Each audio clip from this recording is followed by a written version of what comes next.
మహిళల్లో క్యాన్సర్కి అంటే మామూలుగా సినిమాల్లో అయితే పురుషులకు క్యాన్సర్ వచ్చి శాల్వా కప్పుకునేవారు, కానీ మహిళల క్యాన్సర్ బారిన పడి ఎప్పుడు చూడలేదు. But it's a serious matter that actually women are very prone to cancer, certain kinds of cancer. So ఎందువల్ల సార్ మహిళల్లో క్యాన్సర్ బారిన పడే లక్షణాలు ఎక్కువ ఉంటాయా లేక? మహిళల్లో క్యాన్సర్ ఎక్కువగా వస్తుంది అంటే రెండు రకాలుగా ఆలోచించవచ్చండి. ఒకటి, ఇప్పుడు బ్రెస్ట్ క్యాన్సర్ అనేటువంటిది 99% మహిళలో ఉంటుంది. ఎందుకంటే 1% మేల్లో కూడా రావచ్చు, male breast cancer. But otherwise you know అంటే as the age increases the risk of cancer also increases. So మరి ఆడవాళ్ళలో కూడా రొమ్ము క్యాన్సర్ అనేది నెంబర్ 1 క్యాన్సర్గా మనం చూస్తున్నాం. సో వీళ్ళలో అంటే కంపేర్ టు మెన్ ఓవరాల్గా చూస్తే మనం నెంబర్ ఆఫ్ క్యాన్సర్స్ కంప్లీట్గా ఇద్దరిలో మనం చూసినట్లయితే విమెన్ అని కొంచెం తక్కువ అని చెప్పవచ్చు అలా చూస్తే. ఓ నిజంగానా? Okay sir. But in women కొన్ని క్యాన్సర్స్ అసలు ప్రివెంటబుల్. ఇప్పుడు రొమ్ము క్యాన్సర్ కానివ్వండి, లేక సర్వైకల్ క్యాన్సర్ గురించి మనం ఇందాక మాట్లాడుకున్నాం కదా, ఈ రెండు మోస్ట్ కామన్. నెంబర్ 1, నెంబర్ 2 ఆడవాళ్ళ ఉండేటువంటివి బ్రెస్ట్ అండ్ సర్వైకల్ క్యాన్సర్. మరి ఈ రెండింటిని అర్లీగా అయినా కనుక్కోవచ్చు, రాకుండా చూసుకోవచ్చు చాలా వరకు. మరి ఈ రెండు ఇంత ఈజీ టు డూ. ఇవి కాకుండా ఓరల్ క్యాన్సర్స్ ఉన్నాయి, లంగ్ క్యాన్సర్ ఉంది, పెద్ద క్యాన్సర్ ఉంది. అదే కాకుండా ఆడవాళ్ళ ప్రత్యేకంగా మనం అనుకుంటున్నాం కాబట్టి ఇటీవల మరి అర్బన్ ఏరియాలో ఎండోమెట్రియల్ క్యాన్సర్ అంటే గర్భాశయమిక క్యాన్సర్, ఇది యూట్రస్ క్యాన్సర్ అటువంటిది పెరుగుతూ ఉంది. Again it link to obesity, it link to hormonal imbalance.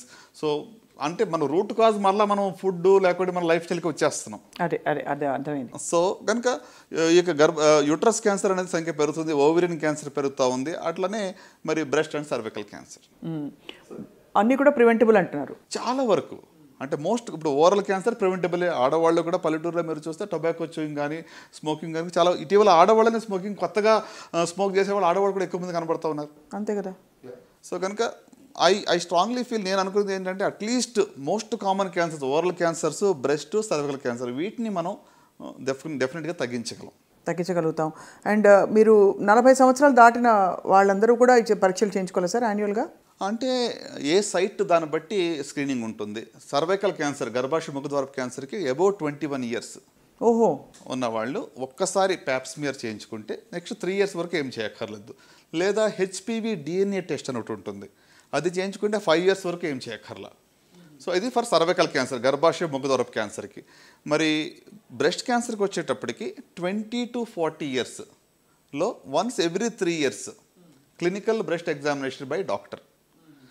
అంత కాకుండా రొమ్ము స్వీయ పరీక్ష, self examination, be aware of your breast, monthly once examine systematically if there is any change, ఏమైనా మార్పులు ఉన్నాయా, సొట్టబోయిందా, లేకుంటే బ్లడ్ వస్తుందా, నిప్పుల్లో నుంచి డిశ్చార్జ్ వస్తుందా, ఎస్పెషలీ బ్లడీ డిశ్చార్జ్ వస్తుందా, కొత్తగా లంప్స్ ఏమైనా ఫార్మ్ అయ్యాయా, ఆర్ఎంపిట్లో ఏమైనా లంప్స్ ఉన్నాయా, ఇదన్నీ తెలియదు అనుకోండి. ఈ ప్రతిదానికి ఆ సిమ్టమ్స్ ఎలా గుర్తుపెట్టుకోవాలనుకుంటే మీకు ఎనీథింగ్ అన్యూజువల్ మార్పు అనేది కొత్తగా ఏమైనా అనిపిస్తుందా, నీకేదో సంథింగ్ ఇస్ నాట్ గుడ్ అనిపిస్తుందా ఆర్గన్లో అనిపించినప్పుడు వెంటనే డాక్టర్ని సంప్రదించాలి. సో మీరు అడిగినట్టుగా అబోవ్ 40కి మాత్రం మ్యామోగ్రఫీ అనేది వెరీ వెరీ యూస్ఫుల్ అండి. సో వెస్టర్న్ కంట్రీస్లో ఎవ్రీ ఇయర్ చేస్తారు, మనం ఎవ్రీ 2 yearsకి ఒకసారి చేసుకుంటే సరిపోతుంది. అంటే మ్యామోగ్రఫీ వల్ల అడ్వాంటేజ్ ఏంటంటే మీకు చేతికి తగలి లంపు ఒక 0.5 centimeter కానీ లేకుంటే 1 centimeter ఉన్నా కూడా దాన్ని అది కనిపెట్టేస్తాం. నేను అదే అడగబోయాను, అంటే జస్ట్ స్వీయ పరీక్ష సరిపోతుందా, మ్యామోగ్రఫీ అందరికీ చేయాలని మీరు చెప్పారు. అదే చేస్తాడు అంటే సెల్ఫ్ ఎగ్జామినేషన్. యంగ్ విమెన్లో మ్యామోగ్రఫీ పెద్దగా పనిచేయదు. లెస్ దాన్ 40లో బ్రెస్ట్ డెన్స్గా ఉన్నప్పుడు మ్యామోగ్రఫీలో క్లియర్గా ఐడెంటిఫై చేయలేం. సో అందుకు 20 to 40లో self examination is the best tool, simplest tool. So after 40 mammography డెఫినెట్గా హెల్ప్ చేస్తుంది. అండ్ ఈ సర్వైకల్ క్యాన్సర్కి హెచ్పివి వ్యాక్సిన్ సార్ ఏ వయసులో ఇవ్వాలి? ఒక వయసు దాటాక పనిచేయదంటారు, నిజమేనా? యు ఆర్ వెరీ రైట్ అండి. ఎందుకంటే వ్యాక్సిన్ ఎప్పుడు ఇస్తాం మనం మామూలుగానే? ప్రివెంటివ్గా. అది ఎప్పుడు ఇన్ఫెక్షన్ రాకముందు ఇస్తాం. మన పోలియో కానివ్వండి, డిఫ్తీరియా, టెటనస్ కానీ చిన్నప్పుడు వ్యాక్సిన్స్ ఎందుకు వేసుకున్నాం, ఎక్స్పోజ్ అవ్వకముందు వ్యాక్సిన్స్ మనకి ఇస్తారు. సో ఇప్పుడు కోవిడ్ కూడా మన వ్యాక్సిన్ కోవిడ్ వచ్చినప్పుడు కూడా తీసుకున్నట్టు వేరే వేరియంట్ కోసం తీసుకున్నది రాకముందు. సో అట్లనే ఈ యొక్క హెచ్పివి అనేటువంటి యొక్క వైరస్ ఎక్స్పోజర్ కాకముందే మనం ఇవ్వాలి. సో ఐడియల్ ఏజ్ అంటే అడలసెంట్ గర్ల్స్ అంటే around 11 to 12 years. So 24 to 25 దాకా ఇవ్వచ్చు. సో అంటే దానికి రేషనల్ ఏంటి అంటే సెక్షువల్ ఇంటర్కోర్స్ అనేటువంటిది ఆన్సెట్ అవ్వక ముందు. ఎందుకంటే ఈ వైరస్ అనేది చాలా కామన్గా ఉండే వైరస్, ఇది కొత్తగా వింతగా వచ్చే వైరస్ కాదు. 80% ఆడవాళ్ళు హెచ్పివి ఉంటుంది. ఏదో అంటే అన్యూజువల్ ఇన్ఫెక్షన్ వచ్చేసింది హెచ్ఐవి లాగానో అలాంటి హెచ్బిఎస్ఏజీ లాంటిదో ఇన్ఫెక్షన్ కాదు ఇది. So this is very widely prevalent virus ఇది. సో కనుక ఇది రాకముందే దీన్ని తీసుకోవడం మంచిది. సో ఆఫ్టర్ ఎక్స్పోజర్ అయిన తర్వాత తీసుకుంటే బెనిఫిట్ ఉండదు. అందుకే చాలాసార్లు ఏం చేస్తామంటే ఆఫ్టర్ 25 అడిగినప్పుడు వాళ్ళకి హెచ్పివి టెస్టింగ్ చేస్తాం, అసలు ఆల్రెడీ వైరస్ ఇన్ఫెక్ట్ అయ్యిందా లేదా అని చూడడానికి. మరి డార్మెంట్గా కూడా ఉంటుందా ఒకసారి ఇన్ఫెక్షన్ వచ్చి క్యాన్సర్గా మారకుండా? ఎస్ చాలా వరకు మారకపోవచ్చు. ఓన్లీ 5%లో over a period of many years, 15-20 ఏళ్ళ తర్వాత వస్తుంది. రాగానే వెంటనే క్యాన్సర్ రాదు. అదే సర్వైకల్ క్యాన్సర్లో ఒక అడ్వాంటేజ్ ఏంటంటే ఇన్ఫెక్షన్ నుంచి జబ్బు రావడానికి 10-15 ఏళ్ళు పడుతుంది. ఈ టైంలో మధ్యలో ఎప్పుడన్నా కూడా మనం ప్యాప్స్మియర్స్ కొన్ని టెస్టులు చేస్తే దాన్ని ముందుగా కనుగొనవచ్చు. ఎప్పుడప్పుడు బయటపడుతుంది. అసలు ప్రోగ్రెషన్ అవుతున్నప్పుడు కానీ అసలు మనకు సిమ్టమ్స్ ఏమైనా తెలుస్తాయండి సర్వైకల్ క్యాన్సర్కి? యూజువల్గా ఏంటంటే క్యాన్సర్లో అది స్టార్ట్ అయ్యేంత వరకు, ఫుల్ ఫ్లెజ్డ్గా జబ్బు వచ్చేంత వరకు సిమ్టమ్స్ ఉండవు. అండ్ అప్పటికి బహుశా సెకండ్ స్టేజ్కి వచ్చేసి థర్డ్ స్టేజ్, అర్లీ స్టేజ్లో కూడా చాలా వరకు సిమ్టమ్స్ ఉండవు. Unless you get tested. Unless you get tested. అందుకే స్క్రీనింగ్ ఎందుకు అంటున్నాము, మీకు సిమ్టమ్స్ వచ్చే లోపల కరెక్ట్ టెస్ట్ చేయాలి.